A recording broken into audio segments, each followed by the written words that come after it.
Bienvenidos a todos a mi canal Prometheus 2879, el canal que reúne del otro lado de la pantalla a los amantes de la literatura, los libros y el conocimiento en general. Lecturas de septiembre 2021. 4 libros. Tenemos una lista heterogénea para todos los gustos. En esta lista hay de todo. Vamos entonces con el primer libro. Clásico de la literatura gauchesca del escritor argentino Eduardo Gutiérrez. Acá lo tenemos, libro del año 1879-1880, Juan Moreira, en concordancia con su otro clásico que es Martín Fierro, del escritor José Hernández. ¿Sí? Andan ahí peleándose a ver quién es el gaucho más guapo de la pampa argentina. Segundo libro del boom latinoamericano, del realismo mágico, ¿sí? Toda esa camada de textos que se convirtieron en bestseller y que fueron traducidos a muchísimos idiomas, ¿no? Estamos hablando en este caso de La ciudad y los perros, libro del año 1963 del escritor peruano Mario Vargas Llosa, y su crítica despiadada a las instituciones y a la disciplina militar que posteriormente sería partícipe en todas las dictaduras latinoamericanas. Tercer libro del año 2004, también de un escritor argentino, en este caso del cordobés Sergio Aguirre, El misterio de Crantoc. Realmente, ¿quiénes somos? ¿Quiénes nos manejan? ¿Cómo es o qué es el lugar, el espacio urbano que habitamos? Bueno, libro sorprendente al final. Clásico de principios del siglo XIX, libro del año 1818, Frankenstein, de la escritora inglesa Mary Shelley. Tenemos acá el primer híbrido entre lo fantástico y la ciencia ficción, aunque muchos catalogan a Frankenstein como el precursor, el primer libro que iba a dar vida, auge y progresión a este subgénero literario, como es el de mezclar los hechos fantásticos con una explicación de carácter científico. Frankenstein, ¿no? El tan reconocido monstruo que ha tenido múltiples adaptaciones cinematográficas. En segundo lugar, por ejemplo, con respecto a Drácula. Drácula, Frankenstein y el hombre lobo son los 3 personajes icónicos de la literatura y de la filmografía mundial. Creo que nadie ha tenido más adaptaciones en el cine que estos 3 personajes.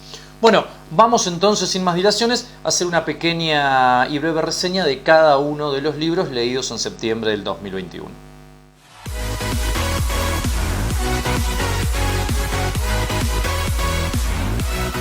El primer libro de la tanda de la lista es La ciudad y los perros, del escritor peruano Mario Vargas Llosa. Un libro del año 1963. Un libro que se anticipa 5 años o que quizás ya estaba previendo lo que serían los golpes militares en toda América Latina, pero preferentemente en el Perú. Una dictadura militar que la llevó adelante el general Alvarado de 1968 a 1975, 1976 aproximadamente, no la recuerdo con exactitud, creo que es 1968 al 75, ¿sí? El general Alvarado. Bueno, 5 años antes, Mario Vargas Llosa, que por aquel momento era de ideología izquierdista, era muy de izquierda en aquel momento. Ustedes piensen el otro gran libro que es una crítica explícita a los sistemas militares, Pantaleón y las visitadoras, que está escrito en tono de comedia, en tono de parodia, pero que la crítica que subyace para todos las cúpulas militares, ¿no? Y sus valores es terrible. Bueno, acá pasa algo parecido, la única diferencia es que la crítica se extiende incluso más allá del ámbito del Colegio Militar Leoncio Prado, ¿no? Este Colegio Militar Leoncio Prado alberga en su interior a jovencitos de clase acomodada, algunos muy bien posicionados, podríamos decir que son ricos, y que son puestos en este colegio para aprender disciplina, respeto, patriotismo, código de honor, etc. Lo que vamos a ver en este libro es que nada de lo que nosotros creemos puertas para afuera se cumple. Entonces nos encontramos con jóvenes corruptos, con jóvenes que trafican, con jóvenes que no sienten respeto ni por la vida del otro, ni por la vida de nadie, es decir, ni por la vida de los animales, ni por nada en absoluto. Son casi bestias. Algunos tópicos que este libro va a reflejar de manera muy cruda, ¿sí? Tiene que ver, en primer lugar, bueno, como decíamos anteriormente, con el tráfico, con la corrupción, pero por sobre todo por ciertas prácticas que se desarrollan adentro, ¿no? A espaldas de los superiores, porque debo reconocer, o debo dar el visto bueno en esto, que la mayoría de los generales y tenientes que están adentro del Leoncio Prado desconocen completamente lo que sucede con sus subordinados. Entonces nos encontramos con temáticas tan terribles como, por ejemplo, el tema de la zoofilia. Claro, uno podría decirme, bueno, pero como son todos hombres y están de domingo a domingo metidos ahí, si los castigan no tienen acceso a los bailes y a las fiestas y a las chicas, bueno, pero nada conlleva aceptar las prácticas aberrantes de este tipo que uno descubre mientras lee que se llevan adelante en el Leoncio Prado, ¿no? Algo terrible. Tenemos el racismo, ¿no? Un racismo que me hace acordar mucho al racismo que se produce entre Buenos Aires y los famosos cabecitas negras del interior. Bueno, acá se da de la mano de los costeños, ¿sí? Contra los serranos. Los serranos vendrían a ser los peruanos bárbaros, los peruanos salvajes, y los costeños los civilizados, ¿no? Los bonaerenses, si trasladamos esta comparación a la Argentina. Tenemos entonces el concepto del tema de la zoofilia, tenemos el racismo. Es una crítica a la formación de valores entonces de los cuerpos militares que iban a formar parte tanto de una posible defensa ante una guerra con Chile, ¿sí? Pero más que nada iban a ser los partícipes posteriormente del golpe militar que, como dije hoy, se gestó en Perú de 1968 a 1975. Es decir, esta gente que se estaba formando ahí adentro en el Leoncio Prado, posiblemente tendrían participación activa. Claro, si me encuentro con que los que tienen que imponer respeto, control, orden, patriotismo y código de honor, digamos, tienen prácticas aberrantes o carecen totalmente de valores, bueno, no se podía esperar mucho entonces de lo que las dictaduras militares podrían legar en un futuro, ¿no? A todas las generaciones venideras. La ciudad y los perros, entonces, de Mario Vargas Llosa, un libro que critica con mucha fuerza y con imágenes muy potentes la falta de disciplina, la falta de valores, la falta de respetos y la falta de código de honor dentro de las instalaciones de un colegio militar. El segundo libro de la lista es El misterio de Crantoc, del escritor argentino Sergio Aguirre. Crantoc es un pueblo misterioso. ¿En qué radica el misterio? Muy bien, que a partir de las 7, las 8 de la tarde, tardecita noche, cuando se apagan todas las luces, automáticamente, todos deben esconderse en sus casas, porque el pueblo es víctima de hechos sobrenaturales. Algunos afirman que muchos seres bajan y se ciernen sobre el pueblo como una especie de maldición. Otros dicen que no son muchos seres, que es uno solo, que es una especie de gigante. Incluso otros llegan a pensar que es el mismísimo Dios quien baja hacia Crantoc. Las pruebas de esto se descubren al día siguiente. ¿Por qué? Porque estos seres, o este ser que podría ser un gigante, o el mismísimo Dios, empiezan a dejar huellas. Techos pintados de una determinada manera, al igual que algunas aberturas, puertas y ventanas que cambian de color, ríos que se secan, pero que a la hora vuelven a estar completamente llenos en su caudal, cables que cruzan de una calle a la otra, flores que nacen y que crecen, bosques que se talan, árboles que cambian de lugar, carteles que cambian de lugar. ¿Qué es lo que está pasando en Crantoc? ¿Qué es lo que está pasando? Puedo asegurarles que la respuesta la tenemos al llegar a la última hoja. La primera vez que lo leí no podía encontrar la dirección del libro, hacia dónde quería ir, dónde estaban los misterios. Cuando llegué a la última hoja, quedé congelado. Dije, qué libro qué libro de una originalidad maravillosa. Porque lo que digamos, la pregunta que nos hacemos es, ¿quiénes somos verdaderamente? En el sentido de, si creemos que nosotros los seres humanos tenemos tanta libertad, si verdaderamente existe el concepto de libre albedrío y yo a partir de mi voluntad y de la voluntad que promueve hechos, yo puedo, como un soplo, desestimar lo que ya estaba escrito para mí, es decir, la predestinación. ¿Es posible eso? O incluso el propio libre albedrío, o las diferentes encrucijadas o versiones de nuestro destino, no sigue siendo más que una ampliación de nuestra predestinación. Eso es lo que nos da a entender el libro. ¿Somos marionetas y juguetes de quién?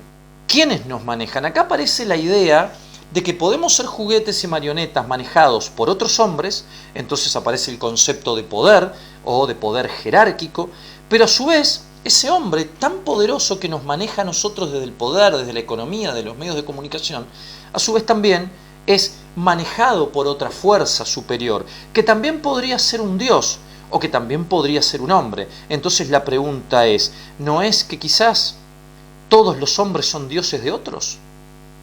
¿No podría ser que en definitiva todos los hombres son dioses de otros dependiendo qué posición ocupan en la pirámide social o en una pirámide económica o en una pirámide laboral? El libro nos deja entonces esta pregunta: ¿quién está detrás de nosotros manejándonos como marionetas y como juguetes? Pero a su vez, ¿quién está detrás de ese Dios? Que al saber o al verle los hilos de quién lo maneja él, deja de ser un dios para convertirse en un hombre, y así sucesivamente, ¿no? En lo que se puede denominar un bucle infinito. El misterio de Crantoc. ¿Qué pasa sobre Crantoc? ¿Qué es lo que desciende? ¿Quiénes son esos seres? ¿Quiénes son esos entes que dejan esas huellas, que pintan, que cambian las cosas de lugar, que vacían o que secan un río? Bueno, repito, la pregunta es, ¿somos realmente libres? Y en el caso de que no lo seamos, en el caso de que seamos predestinados, ¿quiénes son los encargados de dirigirnos, de encauzarnos la vida con múltiples opciones, pero que en definitiva siempre es una predestinación? ¿Es el hombre en sí mismo un dios? Bueno, lean El misterio de Crantoc y vean si pueden contestarse esa pregunta. El tercer libro de la lista es Frankenstein, de Mary Shelley, libro del año 1818. Un libro que es hijo de su época. ¿Cómo era esa época? Era una época ambigua, una época de transición. ¿Por qué? Porque teníamos los últimos coletazos del siglo XVIII, teníamos los últimos coletazos del iluminismo y del racionalismo. Y entonces vamos a adentrarnos en esta transición a los primeros años del siglo XIX, un siglo dogmático. ¿Por qué dogmático? Porque iba a estar dominado por cierta supremacía del romanticismo y de los movimientos góticos, por un lado, como puede ser en las culturas anglosajonas, y por otro lado tendríamos el supremacismo también, o la dominación de la novela realista social, en Francia, en España y también en Rusia, de la mano de Dostoyevsky y Tolstoy. Entonces el siglo XIX deja de lado completamente las nociones frías y cientificistas de la racionalidad. Sin embargo, Frankenstein va a tener un poco de cada cosa, va a tener un poco del siglo XVIII y va a tener un poco del siglo XIX. Por lo tanto, estamos hablando de que, como todo precursor, como todo libro que instaura un nuevo sistema y que destruye a otro, va a ser un híbrido genérico. Pero nosotros lo vamos a posicionar, sin ninguna duda, como el precursor, el cimiento, el pilar principal de la ciencia ficción. Un género o un tipo literario que es el que hoy nosotros en nuestra actualidad es uno de los que más consumimos. En series, en películas, en cómic, etc. Un género o tipo literario que explotó en el siglo XX de la mano de Arthur Clarke, Isaac Asimov, Vladimir Nabokov, Richard Matheson, Philip Dick y tantos otros. Pero todos ellos están influenciados y le deben su genio y su figura y su éxito a Mary Shelley y a este libro Frankenstein, ¿sí? Que, como dije entonces anteriormente, combina ciertas cosas del racionalismo, como la búsqueda incesante de las explicaciones o la búsqueda incesante de la verdad a partir del método científico o de la ciencia, despojándose de cualquier cuestión metafísica, espiritual, ontológico, filosófica, pero también se encuentra en su interior nociones románticas como el caso de los lagos, la noche, las supersticiones, la mitología, los cementerios, etc. Todo esto confluye en los personajes que interactúan en la novela, como es el caso de Elizabeth, como es el caso del propio Víctor Frankenstein, como es el caso de la creación, o Henry Clerval, ¿no? El amigo de Víctor. Muy bien. ¿Cuáles son las temáticas que se van a criticar en este libro? Bueno, primero vayamos brevemente a un argumento, o a su argumento. Sabemos entonces que Frankenstein, a partir de las múltiples adaptaciones cinematográficas que conocemos y que hemos visto, sabemos entonces que Víctor Frankenstein es un joven científico que intenta buscar de todas maneras el motivo de la vida, ¿sí? Y como dije recién, hay que despojarse de cualquier cuestión metafísica, ontológica, filosófica, etc. Acá no hablamos de espíritu, no hablamos de alma, no hablamos de dualidad, no hablamos de fuerzas cósmicas, no hablamos de nada de eso. Hablamos de una causa que tendría que ser material y observable, ¿sí? Es decir, eminentemente científica. Víctor Frankenstein descubre que la causa de la vida, de toda la vida en general, es la electricidad. Presten atención a este dato porque es muy interesante. Para esta misma época en Estados Unidos, ustedes recordarán que Benjamin Franklin, utilizando un barrilete como conductor, ¿no?, logra descubrir los beneficios que la electricidad tenía para el campo industrial, para el campo urbano, para el campo civil, etc. No por nada Estados Unidos y Europa son las primeras regiones que empiezan a tener luz eléctrica en el eje urbano. Mientras nosotros acá en Argentina o en el Río de la Plata todavía nos alumbrábamos a velas o nos sentábamos en la cabeza de una vaca. ¿Sí? Obvio se entiende, el cadáver de una vaca, ¿no? Muy bien, o sea que estábamos 70, 80 años atrasados en relación a esto. Mary Shelley lo ve bien a esto, entiende el sentido metafórico de la electricidad, a lo que podía llegar esta energía, y entonces la pone como argumento principal del libro. La energía entonces, la energía eléctrica, va a dotar de vida, de conexiones, a todas las partes ensambladas de cadáveres que forman esta nueva creación, que es Frankenstein. Un ser que no tiene nombre. Nosotros lo llamamos Frankenstein por su creador, pero en definitiva en la novela nunca se dice que tenga nombre. Entonces, con respecto a este argumento, con la temática general, ¿no? Es decir, hay un hombre que crea vida. Hay un científico que puede crear vida y que conoce el secreto. Bueno, la gran crítica que se establece entonces sobre este libro es la idea de jugar a ser Dios.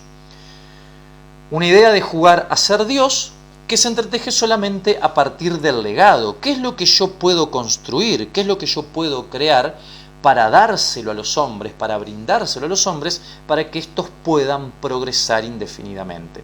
Por eso el libro también se llama Frankenstein o el moderno Prometeo. Recuerden el mito que Prometeo roba el fuego sagrado del caldero del Olimpo, del caldero de Zeus. ¿Para qué? Se lo otorga a los seres humanos para que estos puedan entonces utilizarlo y promover un desarrollo inimaginable.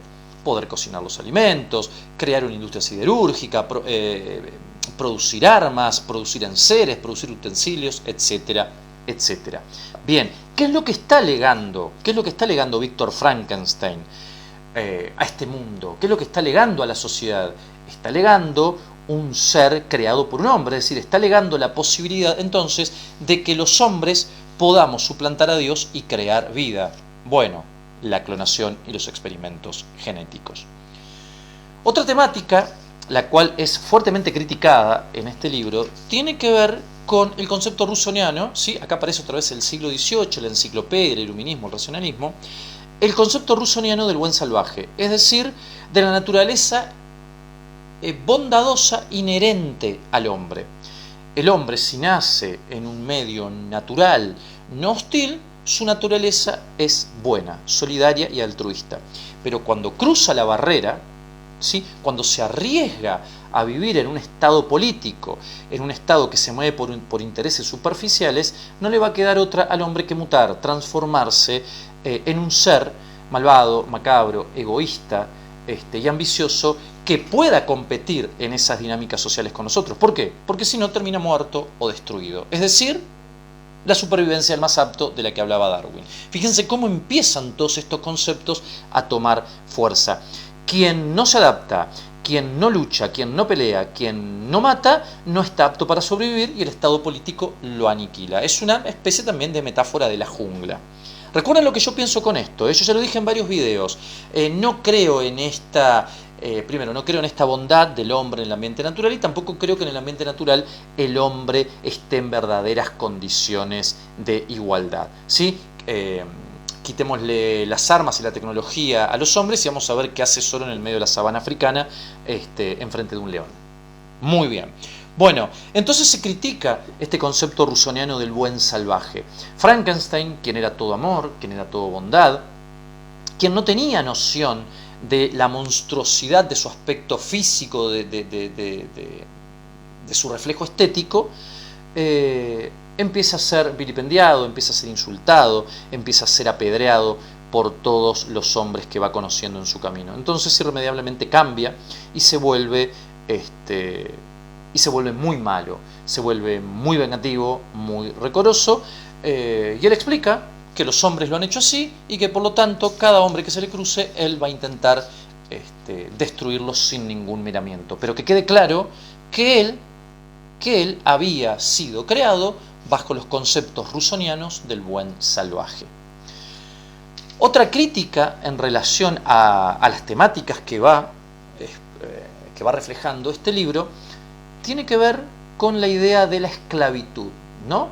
Es decir, nosotros creamos cosas, nosotros tenemos cosas, e incluso nuestras propias mascotas tienen que responder a nuestros deseos, tienen que responder a nuestras voluntades. Por lo tanto, el hecho de que estas cosas, estos seres, no puedan rebelarse, no puedan criticar nuestra voluntad o nuestros pedidos, las transforman en esclavos de nosotros, ¿sí? Pero ¿qué pasa cuando lo que estaba por debajo nuestro se revela y nosotros pasamos a ser esclavos? ¿Sí? Es decir, el esclavo se transforma en amo y el amo en esclavo. Esto es lo que le pasa al científico Víctor Frankenstein, quien termina siendo esclavo de los deseos, de las pasiones y de la venganza de su propia creación. Y no puede escapar de esto, hasta el punto que lo va a llevar a la muerte. Lo que creó, lo que él creía que le podía servir para un propio fin, ¿sí?, termina sirviendo nada más y nada menos que para su propia tragedia personal. Pero otra crítica que yo he anotado por acá, de este libro, acá lo he anotado, es el tema de la soledad, ¿no? Y el concepto de unicidad o de un individuo que es especial. La soledad en Frankenstein, en el monstruo, en la creación, es una soledad devastadora, desesperante, porque él es el único sobre la tierra, no hay otro como él. Y él necesita legar algo también. Todo hombre necesita legar algo, necesita una compañera, necesita dejar a las generaciones futuras el recorrido de su sangre, la perpetuidad de su sangre, la perpetuidad de sus genes, la perpetuidad de sus gestos, ¿sí? No hay nada más hermoso que ver en nuestros hijos nuestros propios gestos y actitudes. Quizás muchos del otro lado puedan decirme que es una actitud egoísta. La comparto, puede ser una actitud egoísta, ¿no? A veces muchos traen hijos por esta actitud egoísta, por esta cuestión egoísta de querer legar algo, de querer que los hijos nos pasen, ¿sí?, en el tiempo. Pero también podemos analizar que el concepto de ser único y especial, que en ese momento, en el siglo XVIII, se veía de muy mala manera, hoy ese concepto ha cambiado y hoy estamos bombardeados por los medios de comunicación que nos viven diciendo que ser único, ser especial y ser un individuo solitario está muy bien. O sea, fíjense de qué manera con las épocas van cambiando las perspectivas sobre ciertas cuestiones morales, sobre ciertos comportamientos y sobre ciertas cuestiones éticas, ¿no? Lo que en el siglo XVIII se veía de mala manera, uno tenía que dejar un legado en su familia para que la especie continúe su ritmo natural. Bueno, hoy en pleno siglo XXI, algunos dirán por la cuestión de la superpoblación y tantas otras cosas, ¿sí? Se nos ciñe, se nos obliga a que seamos únicos, solos, solitarios y que en lo posible no dejemos ningún legado. Bueno, a este paso entonces la sociedad o la humanidad terminaría extinguiéndose a pasos agigantados. Pero bueno, el caso es que en el siglo XVIII, principio del siglo XIX, esta concepción de ser único, de ser especial, no estaba bien vista y entonces Frankenstein se desespera y le exige a Víctor Frankenstein una compañera con la cual poder perpetuarse. El último libro de la lista, septiembre de 2021, Juan Moreira, de Eduardo Gutiérrez, un clásico de la literatura gauchesca del Río de la Plata, preferentemente de la República Argentina. Un libro que salió a la luz en forma de folletín periodístico entre los años 1879 y 1880. Una época crucial en la literatura argentina y en la política argentina. Por lo tanto, debemos entonces comprender que, como tantos otros libros, Juan Moreira es hijo de su época. Y ahora veremos qué conexión tiene lo que sucede en el libro, el argumento del libro, el personaje de Juan Moreira, entonces, con esta época crucial de transición de la República Argentina entre 1879 y 1880. Vamos entonces un poquito al contexto. Estamos ante un país, el único país de Latinoamérica, entiendo yo, que intenta hacer un salto de calidad, ¿no?, hacia el nuevo mundo, hacia la nueva perspectiva que Estados Unidos y Europa abría. Por eso Argentina va a hablar en esta época de un proyecto de organización nacional. ¿En qué consistía ese proyecto de organización nacional? Bueno, en volver a Argentina completamente europea, en volver a la Argentina un país cosmopolita. ¿Qué quiere decir esto? Bien, que Argentina pudiese abrirse al mundo, tanto de manera cultural, pero por sobre todas las cosas de manera económica. Es decir, transformarse en socios y en aliados comerciales de Estados Unidos y de Europa. ¿Por qué esto? Bueno, porque tengamos en cuenta que estábamos en el auge de la segunda revolución industrial. En el caso de Estados Unidos se había convertido en una nación incipiente, pujante, poderosa, fuerte, que, los resultados de eso los veríamos durante todo el siglo XX, ya que Estados Unidos entonces se posicionaría como la primera potencia mundial. Bien, pero para posicionarse como primera potencia mundial, entonces tuvo que empezar en el siglo XIX. La segunda revolución en Estados Unidos va a estar determinada en este gran país por la industria del acero, ¿sí? Los norteamericanos no visualizaron su riqueza en la tierra, ni en el agro, ni en la ganadería. No, la visualizaron en la industria del acero. Entonces tenemos la banca Morgan, el gran auge de los ferrocarriles, ¿no? Esas extensísimas líneas de ferrocarril que llevaron a cada poblado, a cada ciudad, a cada estado, la riqueza y el progreso. Y en el caso de Europa nos encontramos con una segunda revolución industrial que promovería la explotación del carbón. Pero todo esto, tanto en Estados Unidos como en Europa, dominado por el auge técnico, por el auge de las máquinas, ¿sí?, por el auge de la tecnología. Sin la tecnología y sin las máquinas, nada de esto podía haberse llevado adelante. Bien, ¿qué pasa con Argentina entonces? Argentina quiere ser partícipe de este modelo.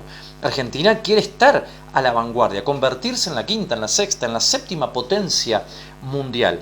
Si seguía por el camino que venía transitando, un camino semibárbaro, casi medieval, ¿qué iba a pasar? Argentina iba a quedar como el resto de los otros países, ¿no?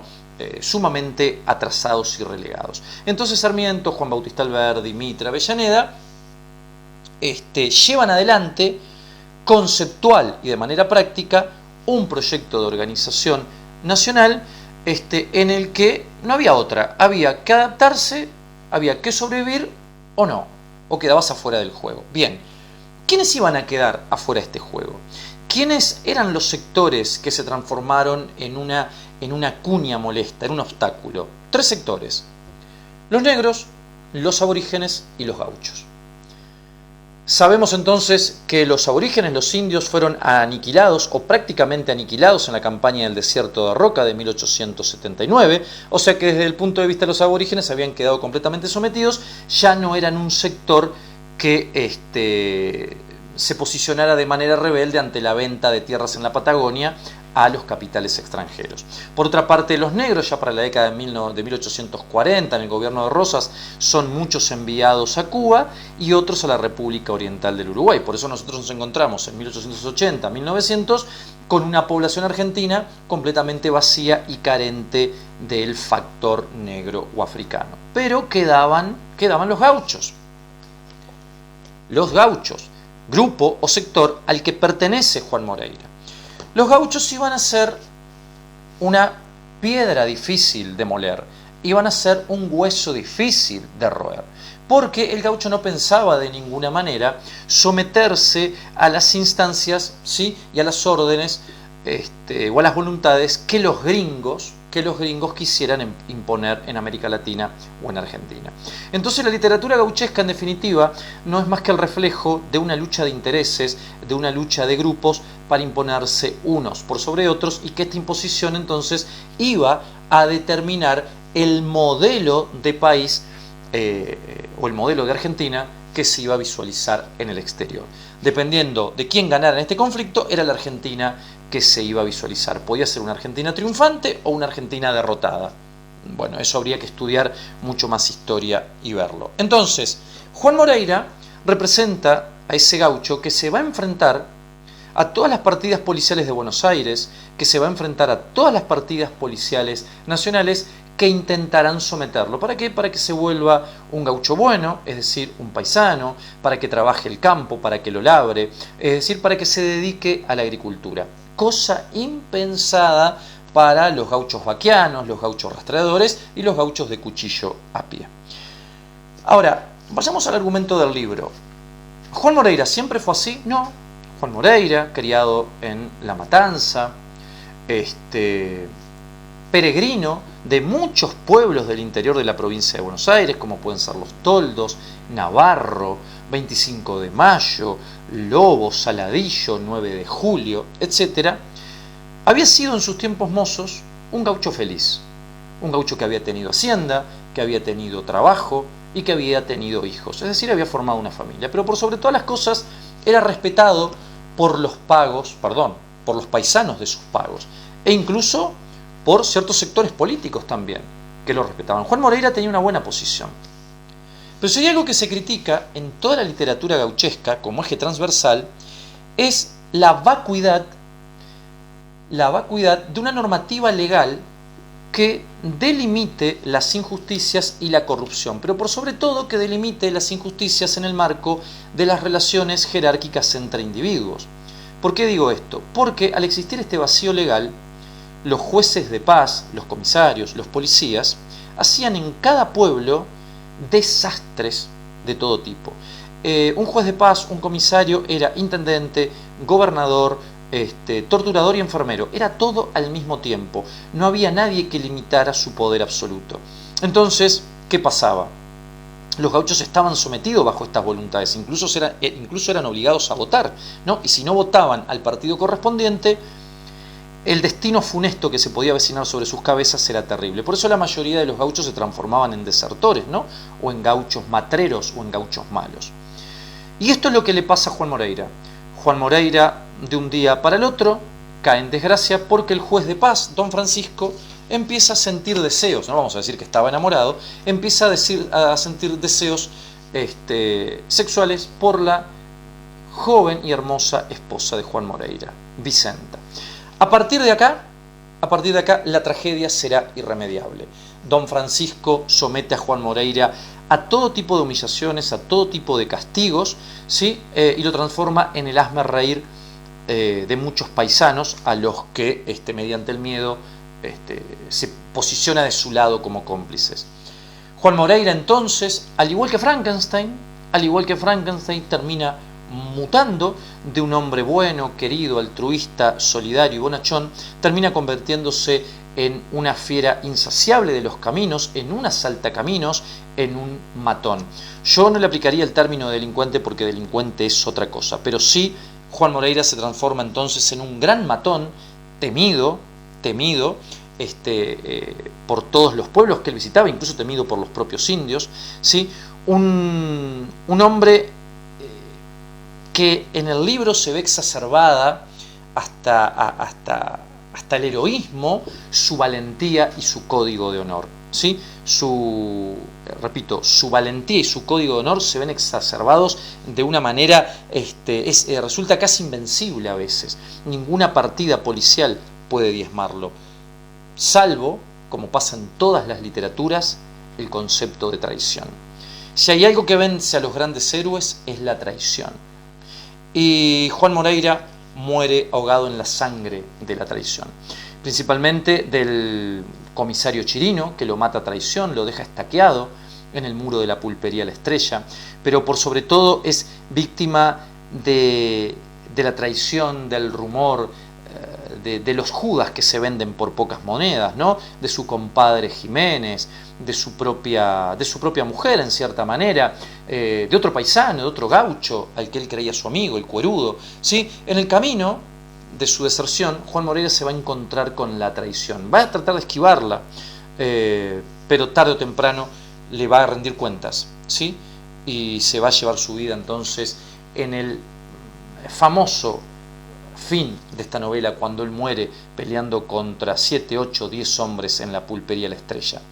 Las marcas, el legado de esta gran obra, podemos visualizarla en una de sus mejores adaptaciones filmográficas, como es Juan Moreira, de Leonardo Fabio como director y Rodolfo Bebán interpretando a este gaucho, ¿no? Película del año 1973. Una película que, si bien se toma unas licencias con el libro, nos deja bien en claro quién era el bueno de la historia y quiénes eran los malos. Pero lamentablemente, más allá de todo el carisma que podía tener Juan Moreira, pasó a la historia entonces como un gran asaltacaminos y como un gran bandido y gran matón.